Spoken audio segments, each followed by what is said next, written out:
Hola a todos, vamos a terminar esta sesión tercera con el comentario a la carta a Fray León, que es el manuscrito que tenéis aquí proyectado, es la Chartula Spoletana, que como os digo, pues se llama así, ya que está custodiada en la Catedral de Spoleto como un regalo del Papa León XIII. Estos, si lo observáis, veis aquí pues el tamaño rectangular del que os hablo, tendría unos 6 centímetros de ancho por unos 13 de alto, y veis, estos son los pliegues horizontales, justo por donde yo estoy pasando el cursor. Estos pliegues horizontales, pues bueno, nos dicen que en su día pues se conservó como un rollito, que luego pues bueno se dobló, se aplastó un poquito y entonces pues se quedó doblado de una manera rectangular, ¿no? Estos serían los pliegues y que seguramente pues fue utilizado como un rollito de relicario para bendecir a la gente, puesto que estaba escrito de puño y letra del mismo santo, de San Francisco. Bueno, pues esto es el manuscrito que se conserva y que quería que lo vierais. Y ahora, por lo que se refiere a lo que es el texto, vamos a pasar al texto traducido, que lo tenemos un poquito más arriba. Aquí tenéis la carta al hermano León. Como veis, es un texto autobiográfico también de Francisco, escrito por él. Y si lo corremos un poquito, ahí está. Bueno, pues os voy a explicar dos aspectos que me interesa subrayar en ese conocimiento de Francisco que poco a poco pues vamos avanzando un poco más. El texto, si lo leéis, pues es una consulta que Fray León, uno de los hermanos queridos de Francisco, le hace una consulta que junto con otros frailes le hace a Francisco y seguramente pues han hablado de esto durante el camino, ¿no? Es algo que preocupa al hermano León, le pide consejo y por eso pues Francisco comienza diciendo así: hermano León, tu hermano Francisco, salud y paz. Fijaos en esto, tu hermano Francisco, así es como siempre se identifica Francisco. Esto te digo, hijo mío, como madre. Aquí tenéis que tener en cuenta que, bueno, la traducción auténtica diría más bien, de veras te digo, hijo mío, como madre, : que todas las palabras que hemos dicho en el camino te las resumo brevemente en esta palabra y este consejo, y no es necesario que vengas a mí en busca de consejo, porque esto es lo que te aconsejo. Y entonces a continuación pues le dice qué es lo que le aconseja. Entonces fijaos cómo en este versículo 2, de veras te digo, hijo mío, como madre. Francisco habla desde la convicción que él se siente madre del hermano León. Esto no es algo que haya aprendido, que haya que hacer, no, realmente Francisco lo vive así. De ahí que se utilice en el texto original pues esta partícula demostrativa que os digo, id dico dibit, que lo tenéis en los apuntes, que se traduciría por eso, de veras, hijo mío, te digo como madre. Esto, fijaos que en la regla novulada, en el número 9.11, fijaos lo que dice Francisco: y cada uno ame y cuide a su hermano como la madre ama y cuida a su hijo.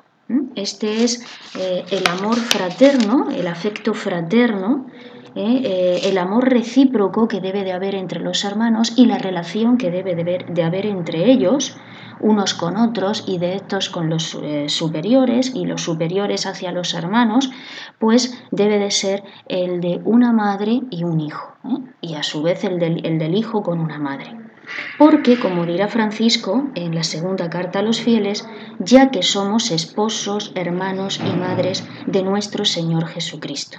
Esta relación fraterna aparece, si queréis consultarla, formalmente estructurada también en la regla para los eremitorios, como también pues Francisco en los primeros años de la fraternidad pues también se daba esta forma mixta de vida, trabajo eremitorio, y pues había un hermano designado que hacía de madre del resto de los hermanos, y a su vez estos se tenían que comportar como hijos, y bueno, pues debía de cuidar por ellos, velar con ellos, velar por ellos, propiciarles el afecto fraterno y las atenciones y cuidados que una madre pues propicia a su hijo.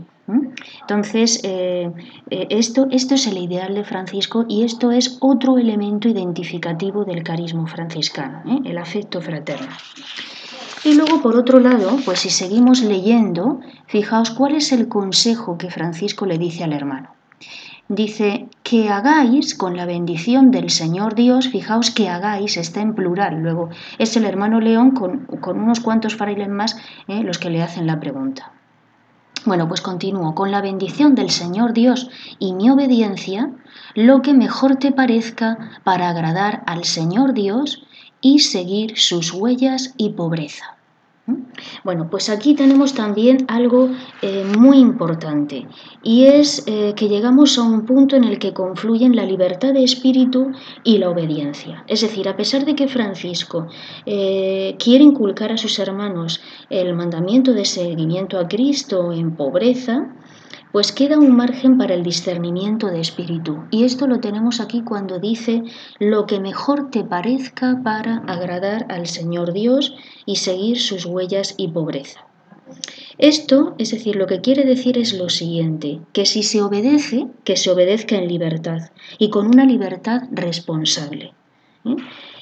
Con una libertad responsable, lo que te digan, trátalo de hacer bien. No te limites únicamente al mandato que te hacen o al encargo que te hacen, sino que tú hazlo como mejor puedas, pon todo lo que tú eres en eso y hazlo además con creatividad, porque cuando algo se hace con amor y con cariño, pues se hace también con creatividad.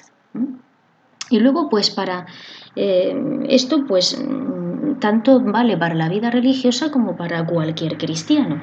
Para cualquier cristiano, pues sería algo así como lo que hagas, pues no lo hagas porque lo dicen los mandatos y preceptos de la Iglesia, sino hazlo desde el convencimiento de que eso es bueno para ti, de que te da plenitud, de que te da libertad y además agrada al Señor. Entonces, esto es una libertad responsable. Y esto pues es otro elemento que unimos a los varios que ya llevamos apuntando sobre Francisco y que vamos comentando en nuestro foro, que van perfilando cuáles son los aspectos fundamentales del carisma franciscano. Y bueno, pues luego ya al final veis que queda aquí un versículo 4 y dice lo siguiente.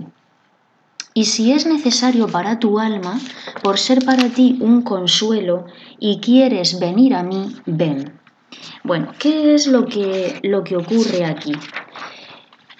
Lo que ocurre aquí es lo siguiente. Parece que, bueno, algunos intérpretes lo que dicen es que Francisco pues era una persona con carácter y que al principio pues parece que se da cuenta de que es un poco brusco, un poco seco con el hermano León, que probablemente pues buscaba consejo, pero a lo mejor pues ni siquiera consejo, estaba necesitado de afecto y quería su palabra, quería su consuelo, quería su compañía, pero en cambio Francisco pues fijaos aquí lo que le dice, y no es necesario que vengas a mí en busca de consejo, porque esto es lo que te aconsejo. O sea, que le dice mira, de lo que íbamos hablando por el camino, déjate lo que te estaba diciendo y esto es a lo que te tienes que atener, y ya no es necesario que vengas más a mí. Entonces parece que aquí en el versículo 4 pues Francisco retrocede y entonces se da cuenta de que puede haberse comportado pues un poco brusco con el hermano. Entonces por eso le dice, y si es necesario para tu alma, y fijaos aquí cómo hay una abundancia de determinantes demostrativos, segunda persona del singular, tú, ti, y si es necesario para tu alma, por ser para ti, ¿os dais cuenta? Un nuevo consuelo y quieres venir a mí, segunda persona del singular, ven, un imperativo, que también se está refiriendo a la segunda persona del singular, ¿no? Entonces, ¿qué es lo que pasa? Que intenta aquí de algún modo con estos pronombres demostrativos, tú, ti, es lo que pongo de ti, tibi, venit, tuam, en latín, pues está como arropando al hermano león con esa redundancia, con esa sobreabundancia de demostrativos. Entonces, para que os deis una idea también de un detalle más del carácter de Francisco, como pues seguramente era un hombre pues con personalidad, con carácter, pero cómo se da cuenta de que puede haberse pasado un poquito y entonces retrocede, y cómo pues esto lo manifiesta una vez más a través del lenguaje. Bueno, pues esto es todo sobre este texto. Seguramente pues a vosotros os sugiere muchas más cosas o comentarios acerca de estos aspectos principales y que se repiten también en otros textos o por contraste con la verdadera alegría. Y bueno, pues ya os dejo libre el foro para que vosotros vayáis poniendo vuestra opinión. Muchas gracias y eso es.